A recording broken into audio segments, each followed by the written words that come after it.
लोकसभा चुनाव में बीजेपी से 5 सीटें छीनने के बाद हरियाणा में कांग्रेस सत्ता में वापसी की मोटी तगड़ी उम्मीद कर रही है। लेकिन कहीं न कहीं कांग्रेस एक ऐसे दरवाजे को भूल रही है जिस दरवाजे ने हमेशा हरियाणा में कांग्रेस को सत्ता का सरताज बनाने का काम किया। आज हम आपको बता रहे हैं एक ऐसे वोट बैंक के बारे में जिसने कांग्रेस के लिए हमेशा मजबूती से साथ दिया, और जब इस वोट बैंक ने कांग्रेस का साथ छोड़ दिया तो उसके बाद कांग्रेस सत्ता से हमेशा बेदखल हो गई। आज की खरी खरी खबर में अब सुनिए कांग्रेस की गजनी की कहानी।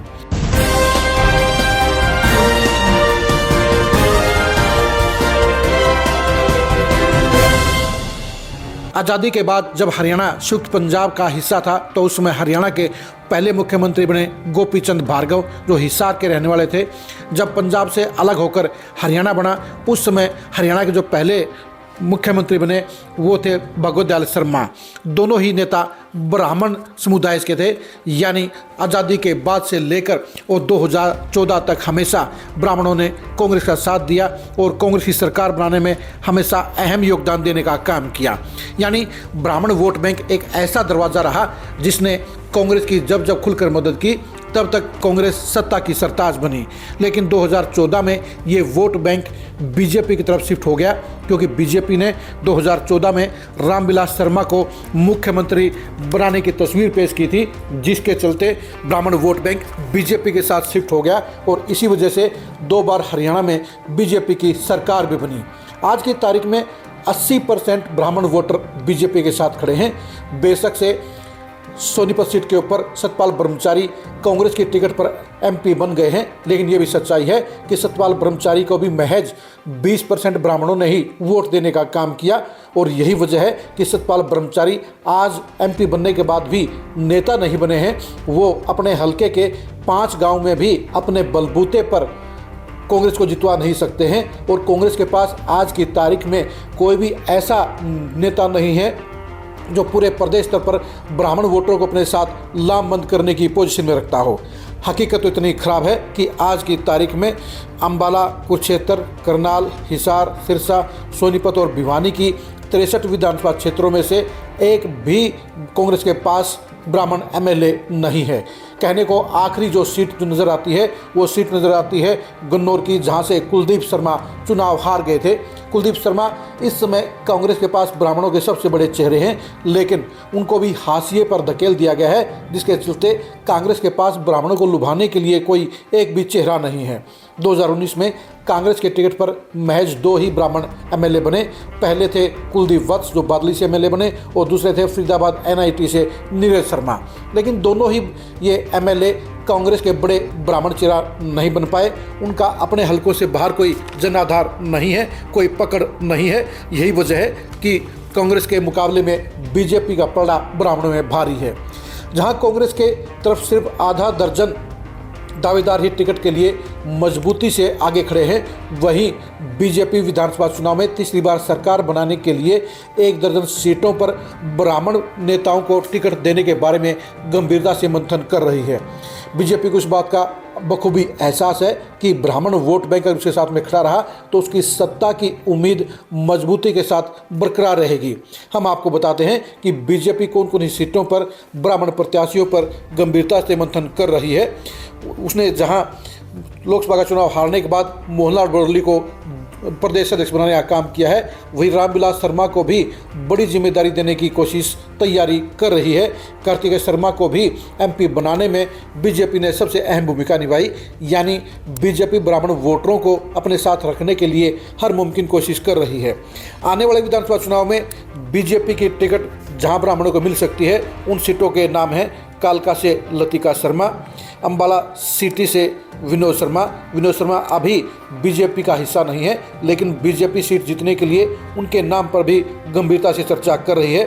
थानेसर में डीडी शर्मा बीजेपी की टिकट के सबसे बड़े दावेदार हैं और वो जीत की गारंटी भी नज़र आते हैं।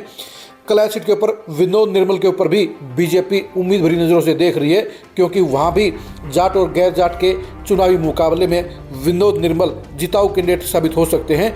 पुंडरी में दिनेश कौशिक के ऊपर बीजेपी चुनावी घमासान का जिम्मा छोड़ सकती है, यानी उन्हें टिकट देने का फैसला दे सकती है। दिनेश कौशिक 2 बार विधायक बन चुके हैं।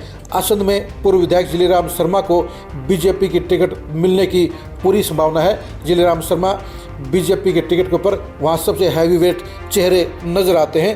राई में एक बार फिर से मोहनलाल बड़ौली सांसद के बाद अब विधानसभा के चुनाव में दोबारा अपनी किस्मत आजमा सकते हैं और विधानसभा अध्यक्ष बनने के बाद उनका पलड़ा भी भारी नजर आता है। इसके साथ साथ बीजेपी पूर्व सांसद रमेश कौशिक के भाई देवेंद्र कौशिक को भी कहीं न कहीं एडजस्ट करने की प्लानिंग में काम कर रही है।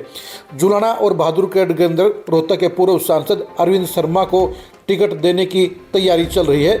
वैसे तो 4 सीटों के ऊपर अरविंद शर्मा अपनी इच्छा जता रहे हैं, जिनमें गोहाना सीट भी शामिल है, जिनमें सफीदो सीट भी शामिल है, जिनमें जुलाना सीट भी शामिल है और उसके साथ बहादुरगढ़ से भी वो टिकट चाहते हैं। इसके अलावा 5वीं सीट के तौर पर बेरी का नाम भी लिया जा रहा है, यानी अरविंद शर्मा को भी बीजेपी अपने साथ सम्मान के साथ जोड़े रखना चाहती है। उचना सीट के ऊपर बीरेंद्र सिंह के सामने और दुष्यंत चौटाला के सामने बीजेपी देवेंद्र अत्री को मजबूत कर रही है और देवेंद्र अत्री लगातार फील्ड में एक्टिव होकर बीजेपी की तरफ से एक मजबूत दावेदार साबित होने के लिए लगातार मेहनत कर रहे हैं। बहादुरगढ़ सीट के ऊपर नरेश कौशिक पलड़ा भारी करने के लिए भरपूर कोशिश कर रहे हैं। वो पिछले चुनाव में हार गए थे, लेकिन इस बार वो चुनाव जीतने के लिए पहले से ही तैयारी में लगे हुए हैं। बल्लभगढ़ सीट के ऊपर मूलचंद शर्मा मंत्री भी हैं, विधायक भी हैं और वो एक बार फिर से जीत को दोहराने के लिए हर मुमकिन कोशिश कर रहे हैं। पथला सीट के ऊपर बीजेपी इस बार टेकचंद शर्मा को टिकट देने का फैसला ले सकती है।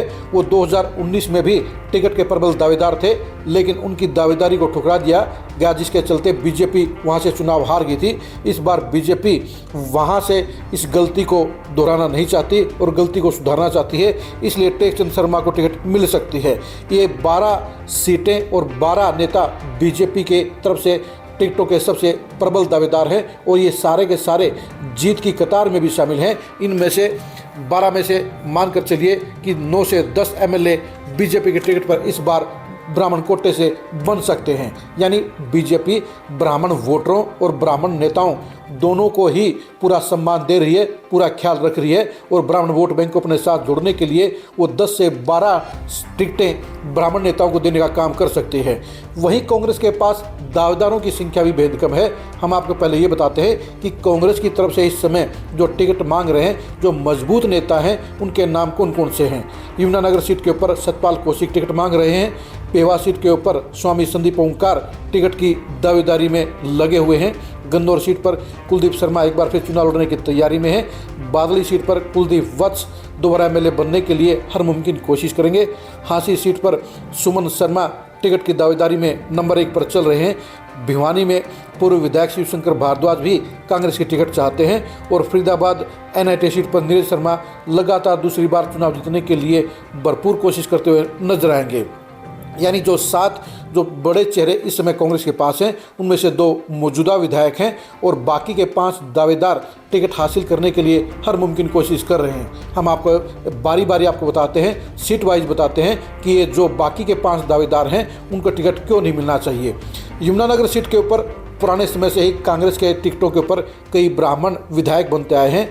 अगर कांग्रेस यमुनानगर की सीट बीजेपी से छीनना चाहती है तो उसे सतपाल कौशिक को टिकट देनी होगी, क्योंकि सतपाल कौशिक लगातार फील्ड में जमे रहे हैं, लगातार पार्टी के लिए मेहनत करते आए हैं और वो किसानों और इंडस्ट्री के लिए लगातार आवाज़ बुलंद करते आए हैं। उनको टिकट देकर बीजेपी के सामने कांग्रेस एक मुकाबला बना सकती है।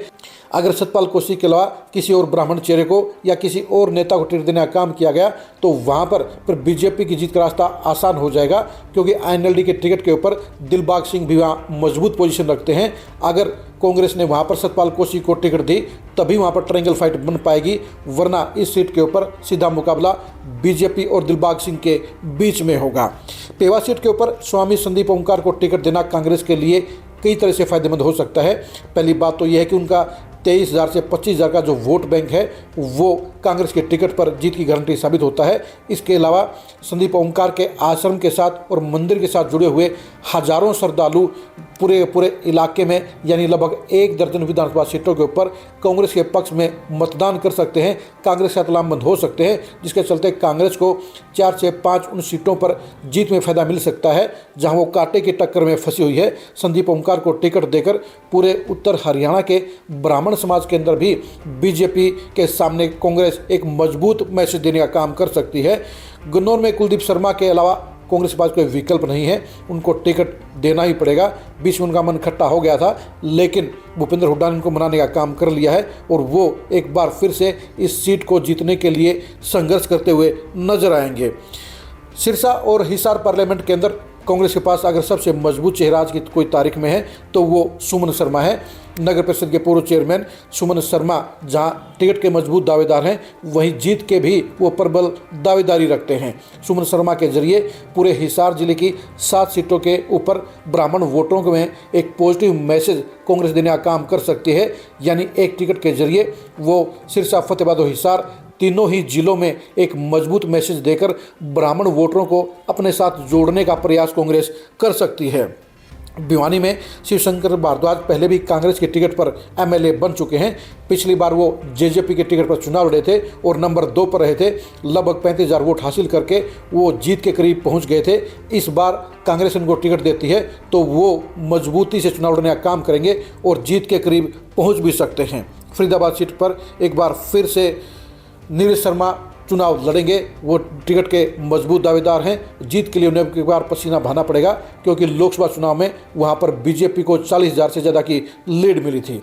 यानी कांग्रेस के पास एक मजबूत पूरे स्टेट का ब्राह्मण चेहरा नहीं है, लेकिन इस कमी को वो आधा दर्जन सीटों के ऊपर ब्राह्मण चेहरों को उतारने का काम कर सकती है। कांग्रेस ये देखना होगा कि वो उत्तर हरियाणा में भी 1 से 2 सीटों पर ब्राह्मण चेहरों को टिकट दे। वो पश्चिम हरियाणा में यानी हिसार, सिरसा, फतेहाबाद में भी एक मजबूत ब्राह्मण चेहरे को टिकट दे। इसके अलावा भिवानी, महेंद्रगढ़ और रोहतक के अंदर भी उसे ब्राह्मण चेहरा देना होगा।